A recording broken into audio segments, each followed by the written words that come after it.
नवापार राज्य में रेलवे का विकास कार्य किया जा रहा है, लेकिन उस विकास कार्य में यहाँ पे जो बसे लोगों को अब जो है नोटिस आ चुकी है इनके पास जो है, और इनको 15 दिनों में इनको अपने जो है घर बार यहाँ पे दुकानदारी जो है खाली करवानी है। तो आइए जानते हैं कि इनकी क्या मांगे हैं और क्या इनको अभी तक से कहाँ इन्होंने बात किया। जी दाई, अपन कहाँ रहते हो और अपन के यही घर रहे? जी हाँ, यही घर है, हाँ। दुकान है, हाँ। और मैं नयापारा में रहती हूँ, हाँ। इंदिरा मार्केट में, वार्ड नंबर 5 में, हाँ। और मेरे को यही तकलीफ है, मेरे छोटे छोटे बाल गोपाल हैं, हाँ। और मैं 70 साल की हो गई हूँ, हाँ। तो मैं कहाँ जाऊँ? सारा तो यही मतलब पैसा कौड़ी ये दुकान मकान में लगा ली हूँ, हाँ। तो मैं कहाँ जाऊँगी? और मेरे को कौन देगा घर किराया? 5,000 4,000 बोलते हैं, मैं तो 2,000 3,000 मात्र कमा सकती हूँ। बच्चे को पालने के लिए बस इतना ही है मेरे पास, और कुछ नहीं है। आप लोग से मेरे को विनती है कि मुझे घर दिला दीजिए छोटा मोटा, मैं उसमें अपना जीवन यापन कर सकूं। मैं तो अब कमा नहीं सकती, मेरे हाथ पैर में दर्द रहता है, और क्या बोलूं सर, आगे आप खुद समझदार हैं। ठीक क्या है? कभी किसी जनप्रतिनिधि हो या फिर कोई अधिकारियों से आप बातचीत किए, या आपके घर वाले? मेरे घर वाले ही नहीं हैं, अच्छा, स्वर्गीय में हैं। अच्छा। मैं अकेली हूँ अपने 4 बाल बच्चों के साथ, हाँ। मेरा घर वाले नहीं है, वो 82 में खत्म हो गया। मैं 82 से तड़प रही हूँ, भुगत रही हूँ, जैसा भी हूँ, गरीबी परिस्थिति में। आप यहाँ पे रह रहे हैं, कितना साल हो गया? 30 साल। 30 सालों से आप यहाँ पे रह रहे हैं? हाँ, 30 साल ज्यादा भी हुआ होगा, हाँ। पर मैं इतना ही बता रही हूँ कि मेरे को 30 साल का है। जी जी। और भी कुछ लोग यहाँ पे रहवासी दुकानदार व्यापारी मौजूद हैं। हाँ, हमारे साथ मौजूद हैं व्यापारी। जी बताएं भैया, आप लोग कब से रह रहे हैं? जी, हमें रहते यहाँ पे 30 से 32 साल हो चुके हैं। जी जी। और हमें अभी 7 तारीख को दक्षिण रेलवे द्वारा नोटिस दिया गया कि आप 15 दिन के अंदर कब्जा खाली कर देवे। अब आप हमें बताइए कि हम 30-32 साल से काबिज, 15 दिन का नोटिस, भरी बरसात, सामने दिवाली का त्यौहार, इस बीच में हमको 15 दिन का नोटिस दिया जाता है। और इस बाबत हमने धनेन्द्र साहू जी से, माननीय धनेन्द्र साहू जी से आवेदन लगाया। उन्होंने हमें आशक जरूर किया है, पर मतलब कहने का मतलब ये है कि भरोसा दिलाया कि हम कुछ करेंगे, पर हमें नहीं लगता। पर हम नगर स्तर पे और राज्य स्तर पे हम चाहते हैं कि हमें कुछ पुनर्स्थापना के लिए हमारी कुछ व्यवस्था करें। हम कहाँ जाएंगे? हमारे छोटे छोटे बाल बच्चे हैं, हमारी पेट रोटी लगी पड़ी है, ये दुकान से घर चलता है। इस भरोसे, सरकार के भरोसे, हम आप मीडिया के भरोसे हम चाहते हैं कि हमें कुछ आश्वासन देकर हमें हमारी पुनर्स्थापना की जाए। यही हमारी गुहार है प्रशासन से, और यही हमारी रिक्वेस्ट है आप लोगों से। जी अच्छा, ये जो दुकानें हैं आपकी, या आप और कहीं पे आप लोगों का घर वगैरह कहीं है? ये दुकान है हमारी, घर हमारा किराए पे है। अच्छा। तो हम कहाँ जाएंगे? जी। हमारा कहने का मतलब ये है कि हमें ज़्यादा नहीं, छोटी सी दुकान बनाने के लिए हमें कुछ जगह दी जाए। जी जी। तो हम उसी जगह में अपना पुनर्निर्माण करके हम कुछ आगे करेंगे। नहीं तो हमारा तो सर्वस्व यही है, सर्वस्व यही हमारा कि हम आगे क्या करें। भरा दिवाली का त्यौहार सामने है, मतलब 1 महीने बाद भरा दिवाली का त्यौहार है, और इस त्यौहार के बीच में ये नोटिस, तो हम न त्यौहार मना सकते न कुछ कर सकते।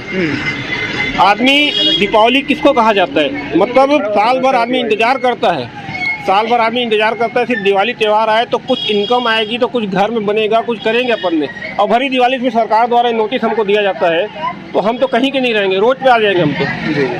बस यही विनती है कि हमें हमारी पुनर्स्थापना की जाए, यही रिक्वेस्ट है आप लोगों से।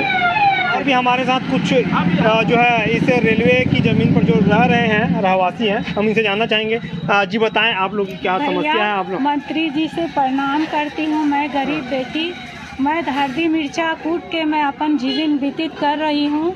मेरी माँ 70 साल की है, मेरे बेटे 10 साल की, और उसके परवरिश और माँ की पालन में मैं रोजी मजदूरी करके मंत्री जी से निवेदन करती हूँ, अपना जीवन व्यतीत करके अपनी पेट पाल रही हूँ।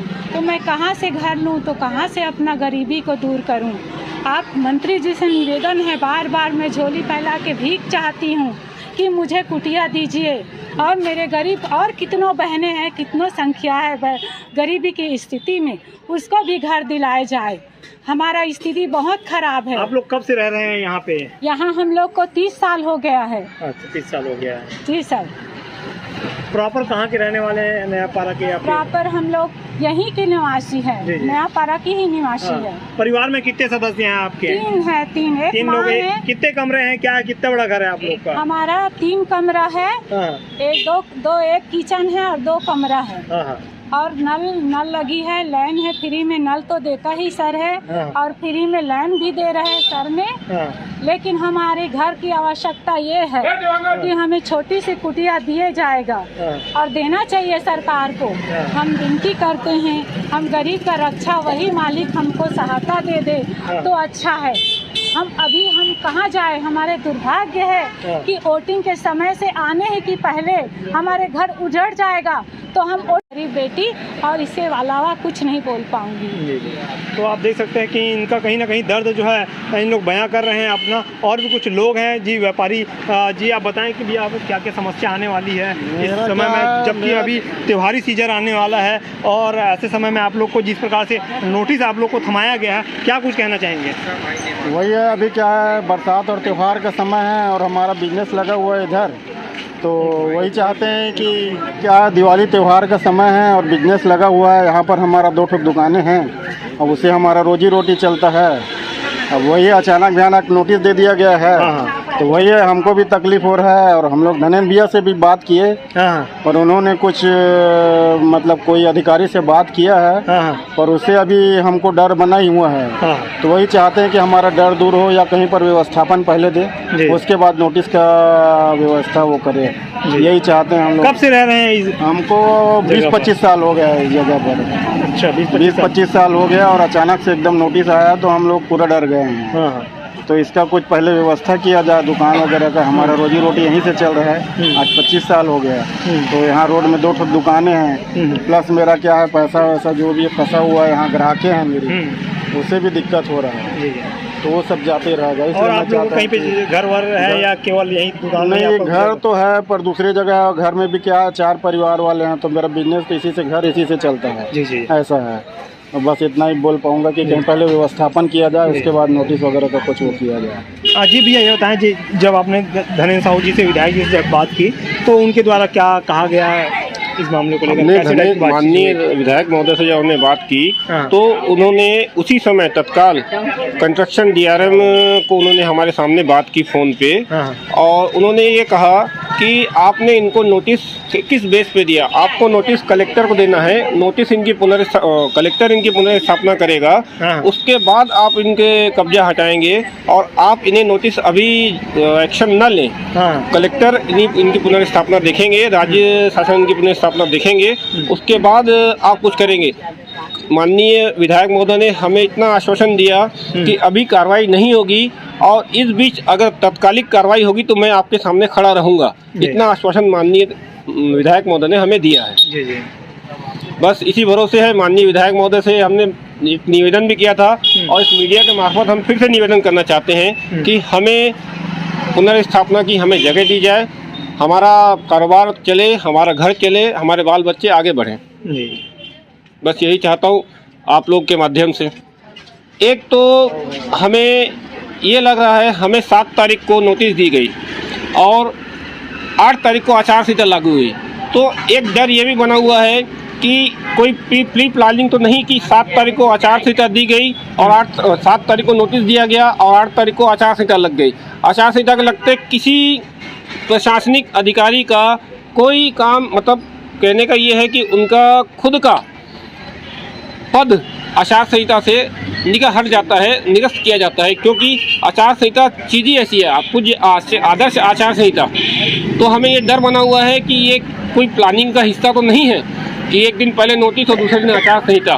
पर हमें फिर भी एक रिक्वेस्ट और हमारे विधायक महोदय से, मंत्री महोदय से, CM साहब से कि हमें पुनर्स्थापना के लिए जगह दे। पूरा इंदिरा मार्केट में 50 से 60 लोगों को नोटिस, जिसमें कम से कम 30 से 40 घर और 25 से 30 दुकानें हैं, और आगे भी कार्रवाई इन्होंने करने का बोला है, पर वही है कि हमें डर बना हुआ है। अच्छा, ये बताएं जी, इससे पहले कभी जो है इस क्षेत्र में जो है कभी रेलवे का कोई कार्रवाई यहाँ पे हुई है क्या? इसके पहले कोई कार्रवाई नहीं हुई है, कोई नोटिस नहीं मिला है और कोई तरह का हमें लेटर या पत्र नहीं मिला। पहली बार हुआ है? ये पहली बार हो रहा है। जी। तो वही है, आप मीडिया के माध्यम से हमें उम्मीद जग रही है कि आपने हमारा समर्थन साथ दे रहे हैं, तो आप आगे थोड़ा सा इसको रिकॉर्डिंग को आगे बढ़ाएं, कार्रवाई कराएं, थोड़ी हमारी पुनर्स्थापना की व्यवस्था कराएं। जी, और भी हमारे साथ कुछ लोग हैं। जी, ये बताएं कि आप लोग इस क्षेत्र में कब से रह रहे हैं और क्या क्या समस्या आप लोग? यहाँ मेरे को 25 साल हो गया भैया रहते। अच्छा, 25 साल हो गए इस मोहल्ले में रहते, और वो भी मेरा घर द्वार कुछ नहीं है, मैं इसी में जिंदगी काट रहा हूँ भैया। ये सिलाई मशीन का, सिलाई मशीन। हाँ, घर और दुकान कंबाइंड है मतलब, और वहीं पे रह रहा हूँ मैं यहाँ पे। जी जी। और वही दुकान के वो क्या रोजी रोटी कमाने के लिए यहाँ पे रखा हुआ हूँ मैं। हाँ। छोटे छोटे मेरे बाल बच्चे हैं, उसी खर्च से मेरा गुजारा चलता है भैया, और मेरा तो कोई है भी नहीं। अच्छा, जमीन भी नहीं है, घर द्वार भी नहीं है। हाँ, और इसी यहीं पे बैठा हुआ हूँ मैं। सब तरफ से अंधकार लग रहा है मेरे को, क्या करूँ। ये नोटिस आया 7 तारीख को, और हटाने के लिए 15 तारीख का टाइम दिया। अच्छा। अब हम लोग जाएंगे कहाँ भैया? है कोई रहे जरिया तो समझ में आता है। नोटिस दे के चल दिया, ऐसा तो हुआ है। और हम लोग रात भर सो नहीं सकते इसके कारण। कैसे होगा, क्या होगा? क्या कहीं पे आप लोगों ने व्यवस्था की है? अगर 15 दिन नहीं, व्यवस्था नहीं हुआ भैया, इतना जल्दी कहाँ होगा व्यवस्था। और क्या है सर, इतने दिन तक, इतने साल तक के कोई ध्यान नहीं दिया रेलवे वाले लोग। हाँ हाँ है, ध्यान दिए रहते तो हम लोग खुद ही नहीं रहते यहाँ पे। हाँ। चल भाई, पहली बार नोटिस दिए हैं? हाँ, पहले बार आया सर। हाँ। पहले बार नोटिस आया, इसके पहले कोई नोटिस नहीं आया था। हाँ। तो लोग क्या बिंदास से रह रहे थे। कितना बड़ा मकान है आप लोगों का? कितने रूम है, क्या है? मेरे बता रहे हैं। एक मकान है और एक दुकान है सिलाई मशीन का, आप देख सकते हो। अच्छा, वही है जी। इधर आ जाओ। ये थे और भी कुछ जी महिलाएं भी साथ में हैं इस क्षेत्र। मैं इसकी पति बोल रही हूँ। हाँ। मेरे भी छोटे से बच्चे हैं। अब दुकान हट से हटाया जाएगा, तो फिर हम लोग कहाँ रहेंगे? ऐसे भी किराया 4000 का है, मकान भी 4000 का है। तो पेट देखे कि बच्चे को पाले, कुछ एकदम उसके जगह तो दे। बस इतना ही है। थोड़े से छोटे बच्चे हैं, कहीं जाएंगे तो दुकान चला कि नहीं चला, उसके बाद हाँ। यहाँ पे दुकान ठीक ठाक चल जाता है? चल जाता था। हाँ। हम ना बहुत दिन हो गया, मैं भी बहू आके आई हूँ, 16 साल हो गया। हाँ। मैं तो ससुराल से कोई नहीं, 2 महीने बाद मेरे को अलग कर दिए। ये हाँ। सब है।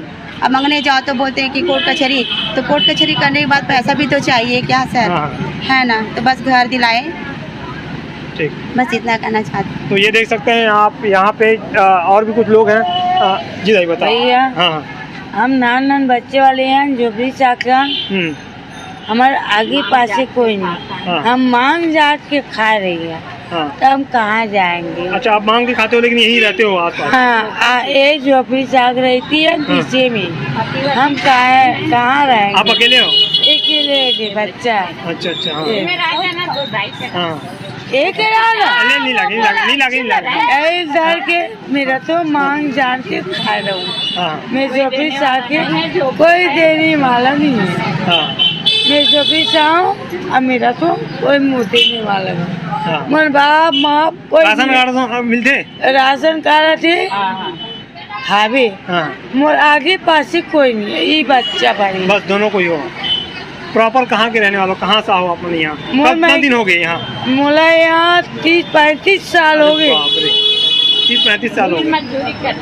रोजी मजदूरी खा करके खाते।